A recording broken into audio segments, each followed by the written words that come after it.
Good morning, everyone. Let's start our English grammar class. Welcome back, students, to our English grammar class of lesson number 7, pronouns. As we all know that we have understood personal, possessive, demonstrative and interrogative pronouns in our previous classes, let us today understand reflexive and emphatic pronouns.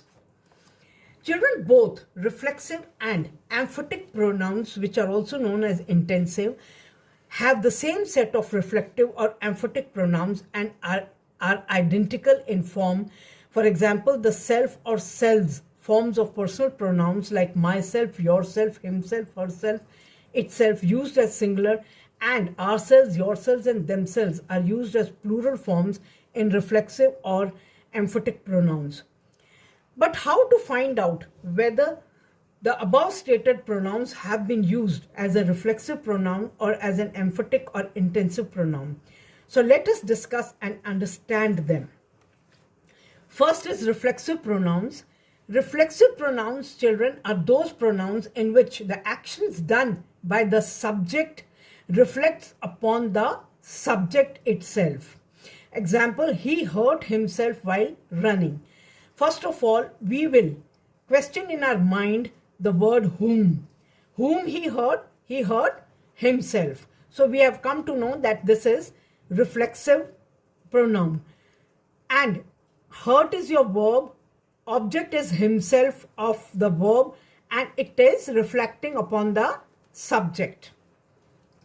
Now, this chart depicts the different forms of reflexive pronouns. We all know that personal pronouns, first person I, we use myself. For we use ourselves. Plural, we use ourselves. Second person you. For singular, we use yourself. For plural, we use yourselves. Third person he, we use himself, she, herself. For it, we use itself, and for they, we use themselves. Now, children, in other words, pronouns that show the subject and the object as the same, or those pronouns that refer to the same person as the object of the verb, are called reflexive pronouns. Hence, the action of the subject reflects upon the doer, and removing it will affect the meaning of the sentence, as it will remove the object from the sentence. The point to be noted, children, is that a reflexive pronoun cannot be used as the subject of a sentence. We should never say, myself want to join the army, or myself so and so. Now, children, examples are an automatic computer works by itself. Now, children, an automatic computer is your subject in this sentence, works is your verb, and itself is the object of the verb works. So now it is telling us that the object is reflecting upon the subject. Automatic computer works by itself. And if we remove this, it will make no sense. An automatic computer works by.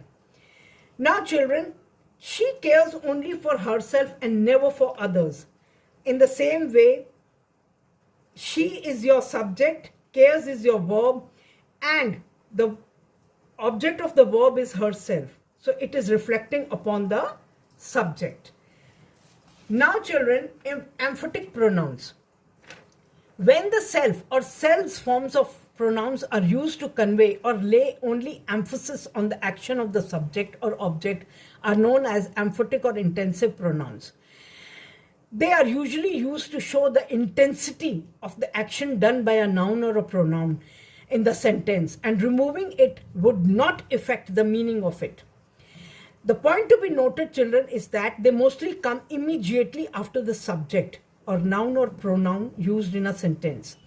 Hence, a sentence will make complete sense even without an emphatic pronoun. For example, I myself switched off all the lights. The person is saying that he himself switched. He's laying stress on this, that he himself had switched the lights. And if we remove this, then also the sentence meaning will be there, I switched off the lights. But to show the intensity or to lay stress on the work that has been done by himself, so the sentence is, I myself switched off. She herself locked the door. To show the intensity or lay stress, in this sentence, this has been used.